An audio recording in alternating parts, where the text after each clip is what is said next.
Olá, sejam todos muito bem-vindos, muito bem-vindas a esse vídeo que vai falar sobre esse deck aqui, Solabusca Tarot. Eu já abri, esse deck na verdade ele chegou para mim em dezembro, eu comprei na Black Friday ano passado, ele saiu para mim por R$65.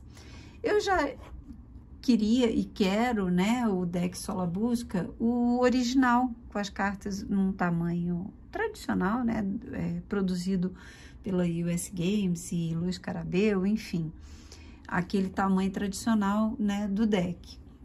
Mas esse aqui tava tão barato que eu falei, bom, vou olhar as cartas e sentir essas cartas, porque na verdade os decks históricos eu guardo para estudar. Eu não o utilizo para jogar. Eu tenho mais outros dois aqui, o do Visconde Sforza e o Tarô Mitológico, que eu nunca fiz unboxing nem nada. Mas eu comprei uns decks e eles estão demorando aí a chegar. Tá tudo parado aí. Acho que na alfândega, sei lá, tão parados aí.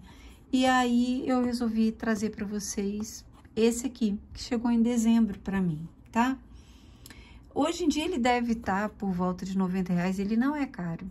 O grande é caro, esse aqui não. Esse é o mini. As línguas, né, que a tradução aqui no livreto, em inglês, espanhol, italiano, francês, português e russo. Engraçado, tem uma referência aqui, Facebook e Instagram, da Luiz Carabeu Tarot. Site, enfim, produzido na Itália esse aqui. A caixinha é bem pequenininha, olha, para vocês olharem aqui no tamanho da minha mão, que não é uma mão grande, então ele é bem pequenininho. Olha que interessante, gente. Eu não sei se isso tem nos outros, se é uma coisa moderna. Tem o tipo de papel, eu acho que é isso, da caixa, e o tipo de papel da wrap, embalagem, não sei, se alguém souber, diz aí. Enfim, caixinha pequenininha, durinha, ela tem uma textura como se fosse um linho, tá vendo? Já tá um pouco machucadinha, né, que de vez em quando eu pego pra estudar. E aí a gente tem aqui o livretinho, que é muito pequenininho, falando da história desse deck, né? É um deck do século XV, foi o primeiro deck, gente, que trouxe os arcanos, os 56 arcanos menores, decorado ou ilustrado com figuras, ilustrado, né? Diferente do de Marselha, né? Que a gente só tem os elementos lá do naipe e a quantidade de cada arcano. Aqui nós temos a representação dos arcanos menores. E quando nós olhamos esse deck, de repente pensamos que ele é só um conjunto de retratos, de figuras. Não. É um deck que retrata especialmente a ascensão e queda do Império Romano, também com algumas outras figuras, poucas ali religiosas, mas mais especificamente a ascensão e queda do Império Romano. Mas não é só isso, ele é um deck profundamente hermético, ocultista, cheio de simbologia da alquimia. Eu vou deixar para vocês na descrição do vídeo um outro vídeo que eu assisti, em que o rapaz fala sobre os segredos das cartas, entende? Ele destrincha, assim, não de todas, mas é muito interessante esse vídeo. Eu vou deixar aqui para vocês, tá? Então, vamos lá. Não se sabe direito qual é a origem dele, quem foi o autor. Desconfia-se, né, que ele tenha sido criado por volta de 1490 ou 91, 1491, lá no norte da Itália. E, a princípio, se cita em algumas fontes o nome do hermetista Ludovico Lazzarelli e só. E o pintor Nicola di... Eu tô lendo aqui o nome, tá, gente? Nicola di Maestro Antônio, a pedido de um nobre italiano chamado, deixa eu ver aqui, deixa eu pegar que eu não estou enxergando, um nobre chamado Marin Sanudo, filho de Leonardo Sanudo, senador da República de Veneza. Mas isso tudo, gente, são pesquisas, né? Estudos. As imagens, elas foram gravadas em cobre e depois elas foram pintadas com prata, ouro e outros elementos, né? Então, é uma coisa preciosíssima. Esse é uma obra de arte, não só de um valor inestimável para o tarô, o mundo do tarô, mas como arte, como a demonstração da arte na Renascença italiana, né? Um espetáculo. E aí, o que aconteceu com esse deck? Ele ficou por mais de 500 anos guardado numa caixa forte, até que depois de 1900 é que ele foi descoberto. Até então, ele pertencia a uma família que não era Solabusca, era Busca Serbelloni. E depois de 1900, né, ele foi, eu não lembro bem qual foi o ano, não sei se diz aqui, que ele foi comprado pelo governo italiano e foi colocado numa exposição na Itália. Em Berna, não é Berna não, Berna é outro lugar, não sei, numa outra cidade lá da Itália. E aí, em 1908, mais ou menos, se eu não estiver enganada, ele algumas cópias em preto e branco são vendidas para o Museu Britânico. E adivinha quem visitou essa exposição? Sim, Pamela Hewitt. Então, vocês vão ver que muitas cartas, muitos arcanos, têm total inspiração em Solabusca. Muito interessante. Bom, aqui tá falando, ó, da história. Deixa eu ver lá em português, mas eu acho que em português... Gente, isso aqui, sinceramente, desse tamanico eu nem leio, porque é um absurdo isso aqui, esse tamanho dessa letrinha. Brera cidade, que foi na época que foi colocado lá, né? Falando das cartas esculpidas em cobre.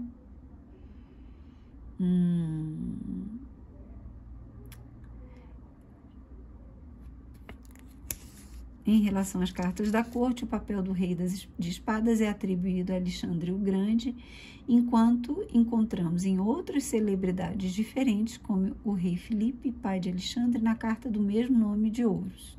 As cartas de corte são baseadas em uma história de amor medieval que traçou paralelos entre os personagens da Guerra de Troia e os gostos de Alexandre o Grande. Enfim, é muita informação.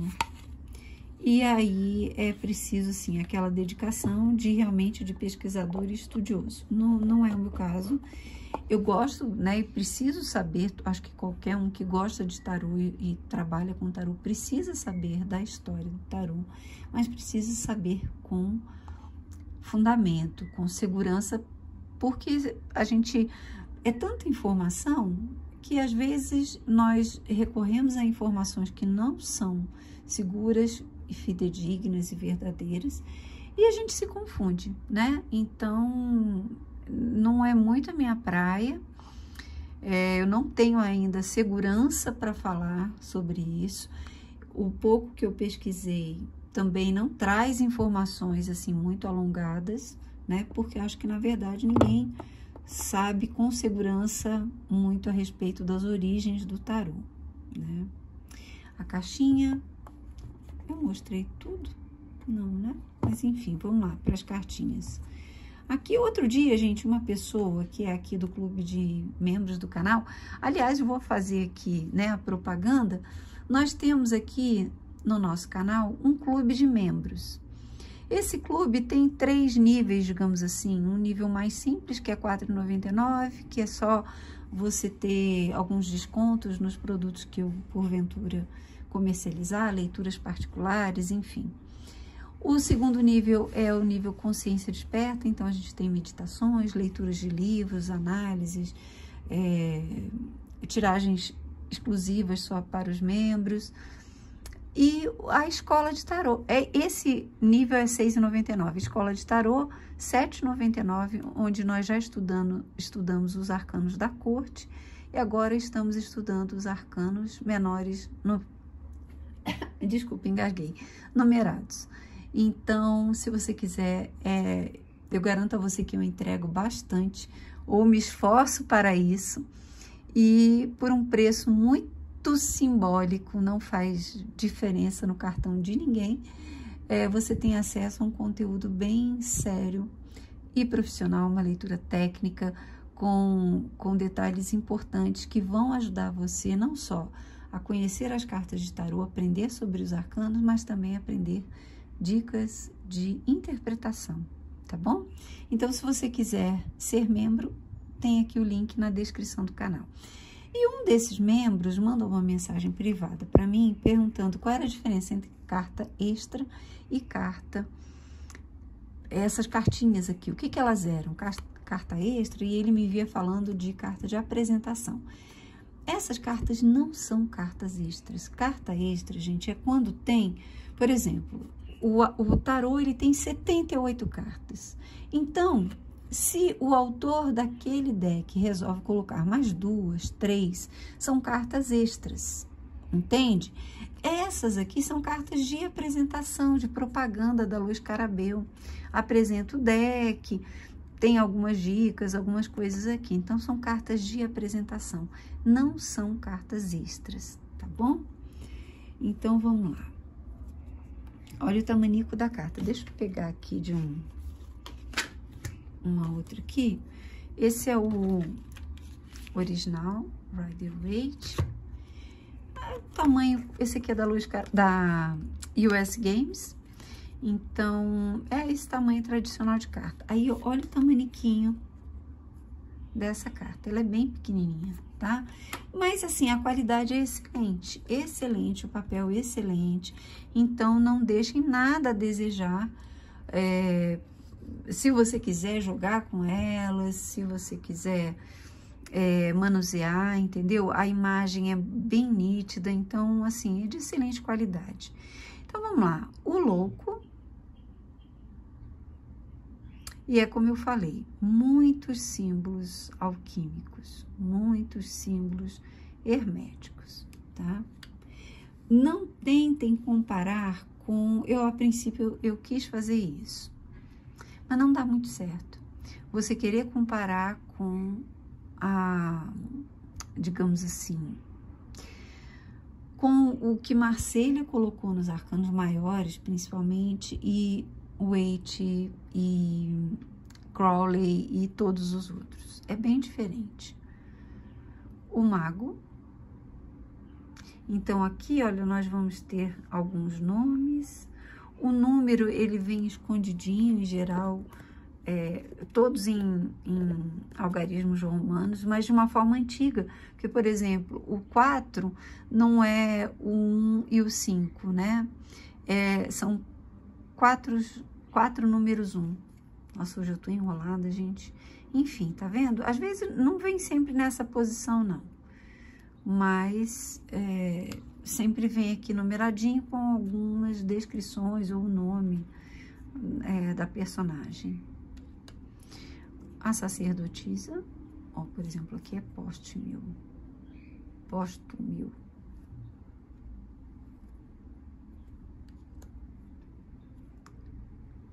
A imperatriz, Lêmpio,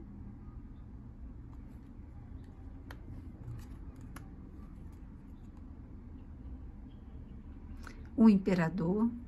Olha que interessante a posição em que ele está sentado, né? Aqui, tá vendo o número 4, como ele é descrito? É bem antigo, né? Forma antiga. Olha aqui alguns símbolos aqui, tá vendo? Aqui já tem o 4, como a gente conhece. Algumas letras. Então, assim, é um deck muito interessante para se estudar.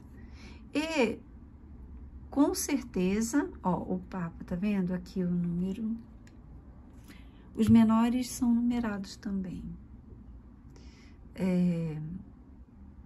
Inclusive, as cartas da corte seguem a numeração normal.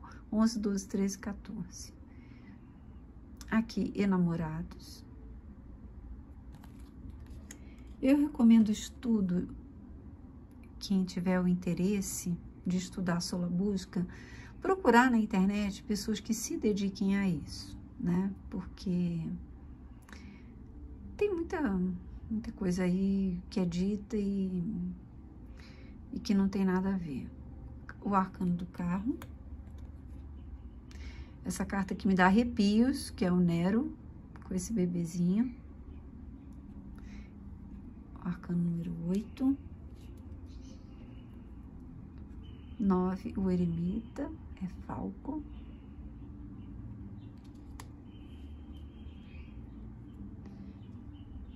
A roda da fortuna. Ventúrio.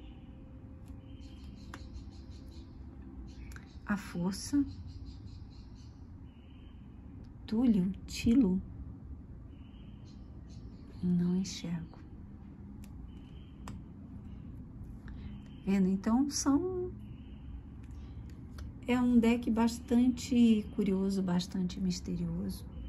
E, claro, de um valor histórico espetacular. Aqui, o arcano da morte, olha.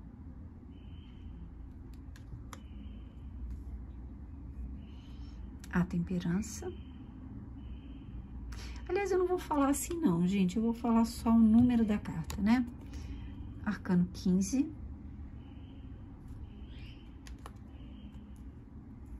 O arcano 16.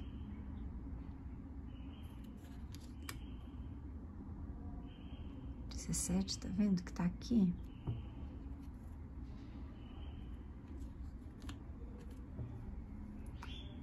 (18). Lêntulo.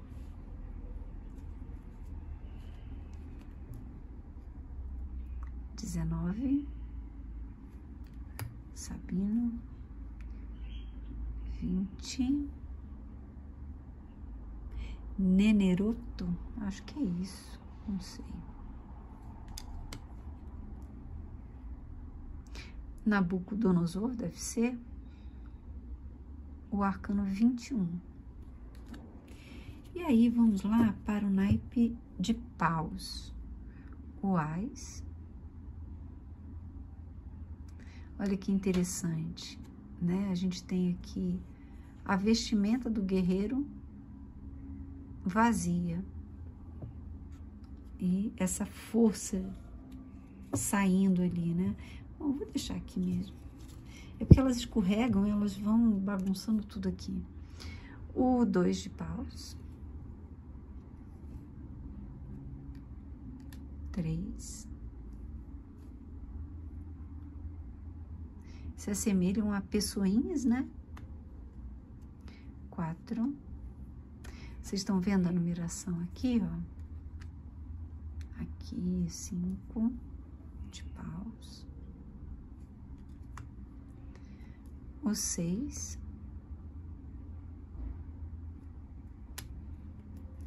7 de paus. O 8.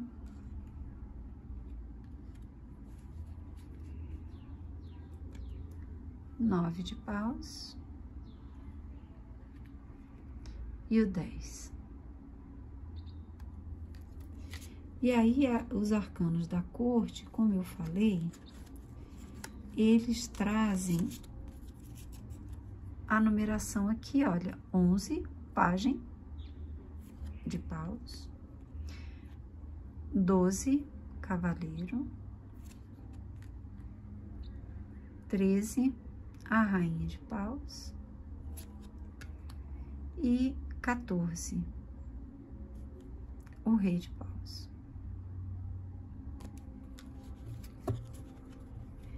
E vamos lá para o naipe de copas. O ás,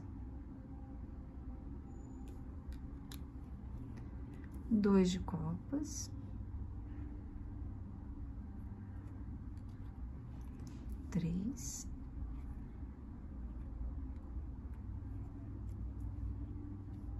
4,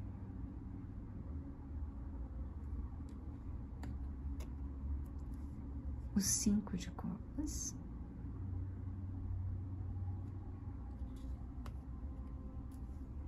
o 6,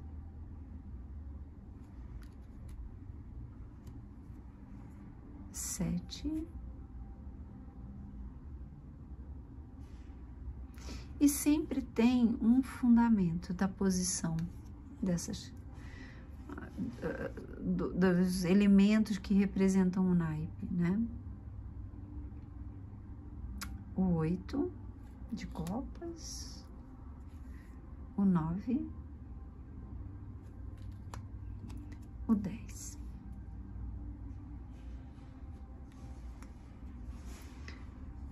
Pajem, cavaleiro,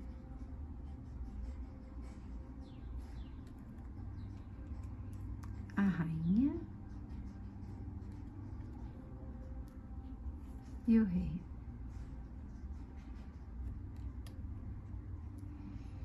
Naipe de espadas, o ás, 2 de espadas. Olha que interessante, a imagem desses dois.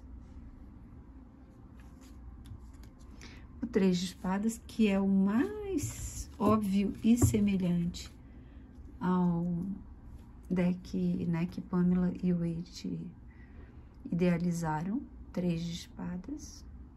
É isso que me cansa, gente. Eternamente, até hoje, todo mundo representa o 3 de espadas assim. 4 de espadas. O 5.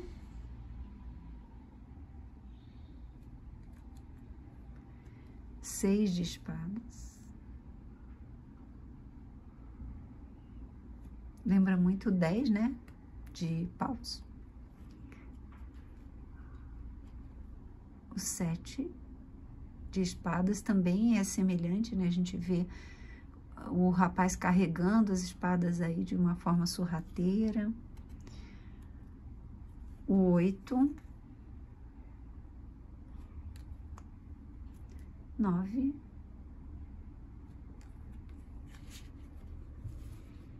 E o 10. Esse, então, é igualzinho quase, né? Ao 10 de paus. Pajem de espadas, cavaleiro, a rainha e o rei.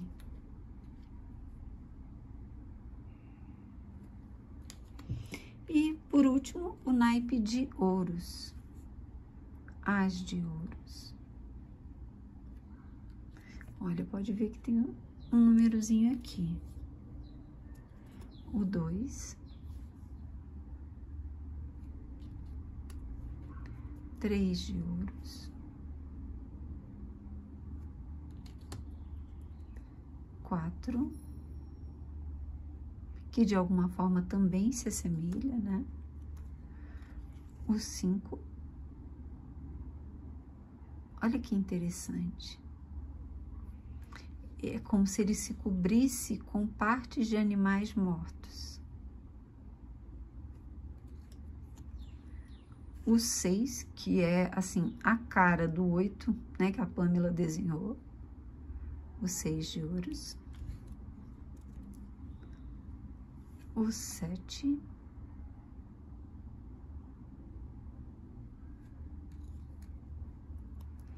8,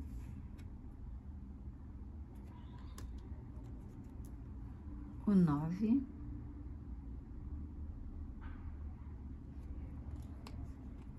e o 10.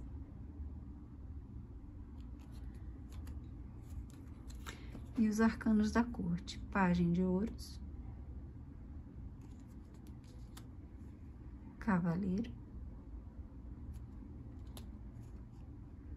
a rainha, que também se assemelha, né? Porque em Waite a rainha também tá olhando a moedinha, se eu não me engano. Nossa, agora me confundi, gente. Deixa eu ver se eu acho aqui a rainha pra gente comparar.